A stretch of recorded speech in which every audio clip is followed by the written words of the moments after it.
Hello, welcome back. So I got a book haul for you today, and these are all fiction books, novels. I think entirely novels. Yes, no collections today. Well, there's sort of a collection, but it's a collection of novels. So, yeah, I'll just dive right into it. Here we have Burglars Can't Be Choosers by Lawrence Block. This is a Bernie Rodenbar mystery, and I think this is the first one. That's really interesting. I don't see Bernie Rodenbar books very often. I've really enjoyed the two that I've read, so whenever I see them, I pick them up. He is a jewel thief, and he he sneaks into people's houses, breaks into people's houses, and steals their jewelry. Uh, but I think he's as it goes on, he's reformed, and he sort of limits himself to stealing books, really valuable books. And he's always getting himself mixed up in crimes that he's not committed. And it's a really good series. I've really enjoyed the ones I've read so far. I move some stuff here. I'm always forgetting, you know, I'm always forgetting to fix things up before I start. So we have, let's see, Meg by Steve Alten, and this is the revised and expanded edition. So apparently he wrote Meg in 1997, and then around the time the movie came out, he had written another part of the story and integrated them together into this book. So I've heard Steve Donahue talk about this a lot, and I could never tell if he's being serious or not about how good this book is. And so I've wanted to find out for myself for quite some time. And I've come to a point in my life where I'm really enjoying animal attack books for some reason. Right now, I'm in the middle of a book called Fatalis, which is uh, like some frozen saber-toothed tigers wake up and start attacking people. And it's really good, actually. So I don't know. I saw the movie Meg, and it was okay. I'm hoping the book will be better, but I don't I don't have much hope for that. And that's okay, as long as it's fun. The next book is The Magic Cottage by James Herbert. So I've read several of his books. I've read Domain, I know. I think that I read The Dark. And I read one about a house full of ghosts. Did he write Sepulcher? Was that him? Did James Herbert write Sepulcher, or was that I can't remember. So anyway, Herbert writes these. Well, he wrote. He's not with us anymore, but he wrote these over-the-top horror novels, and he tended to focus on one thing, like a fog that would drive people into homicidal rages, or rats that came out and ate everybody, things like that. And his books are really interesting and really good. I mean, they're not great literature or anything like that, but they're really good horror novels. And here is one I almost didn't get, but it was really interesting, and it was $1, and I just kind of had to have it. It's Dark Dreaming by Pat Franklin. So let's see what this is about. Maybe you can see why it kind of got stuck in my head.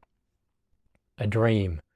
First he invaded her sleep, tempting yet strangely threatening. A man she had never met, but to whom she felt inexplicably drawn. A hallucination. Then the line between reality and dreams blurred. A shadow, a faint voice, a chill in the air, a visitor who came only when she was alone. A nightmare. Psychologist Meredith Morgan had painted over the cold gray walls of her new house. Now the gray has returned, and the silent screams of a terrified woman echo in her head. Meredith knows these things are impossible, but when unspeakable horror lingers beyond death, anything is possible. Dark Dreaming. This will either be awesome or terrible. I think it'll be awesome. Maybe a Garbogest read. I don't know. Here is A Maiden's Grave by Jeffery Deaver. Uh, this one looks like it might be kind of hard to get through.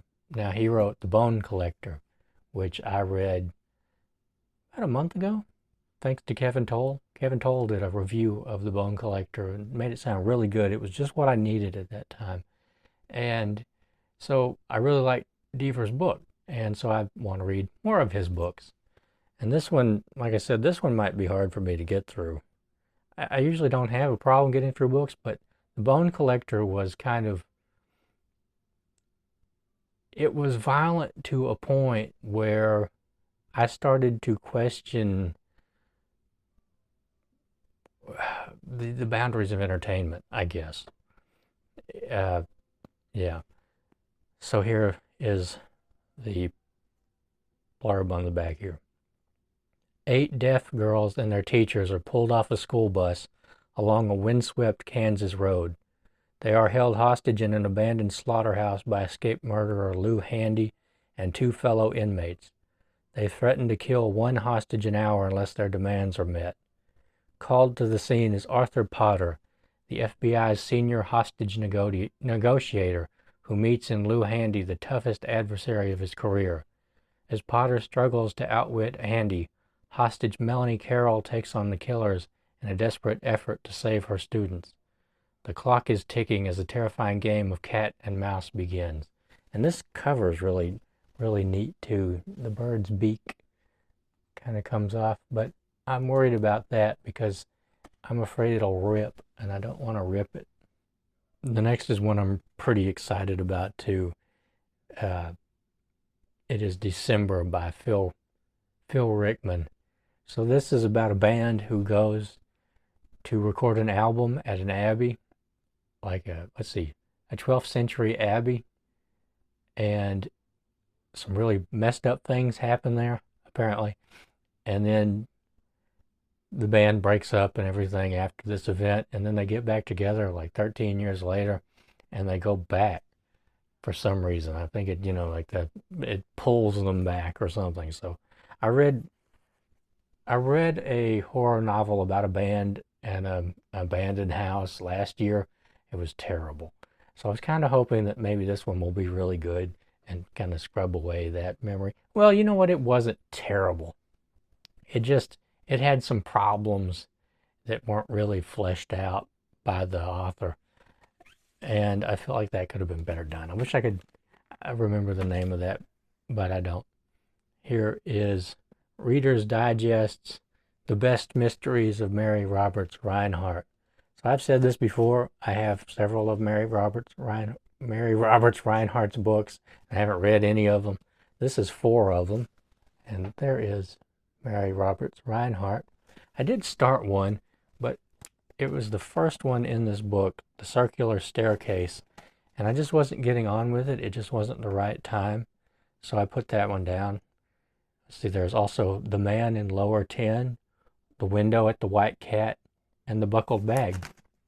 It was $1.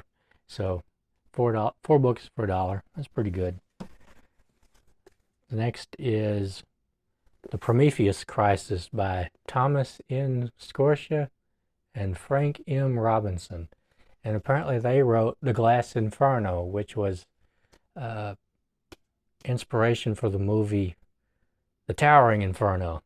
And I've never actually seen that all the way through. I love disaster novels and I love disaster films, but I have never seen that all the way through somehow.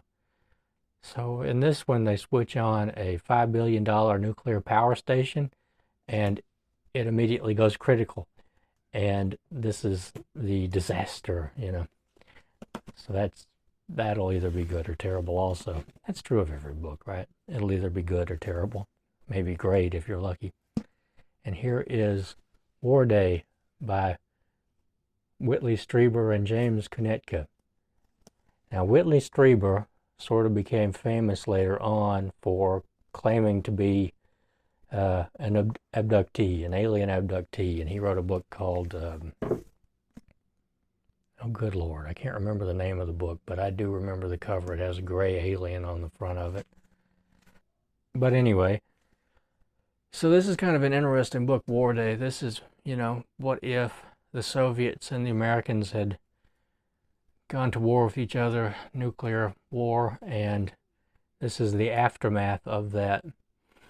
And 5 years after that happens, how people are living, what's going on.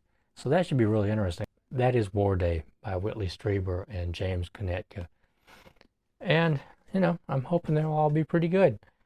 So that is, let's see if I can do a pyramid here. I've been trying to remember to do pyramids. I'm not very good about remembering to do pyramids. I'm not very good about remembering to take pictures either. That's why so many of my thumbnails are terrible, because I forget to take pictures. So here we go. There is my book haul. And like I said, I'd love to hear your thoughts, and let me know if you've read any of these. I want to thank you for watching, and I'll see you next time.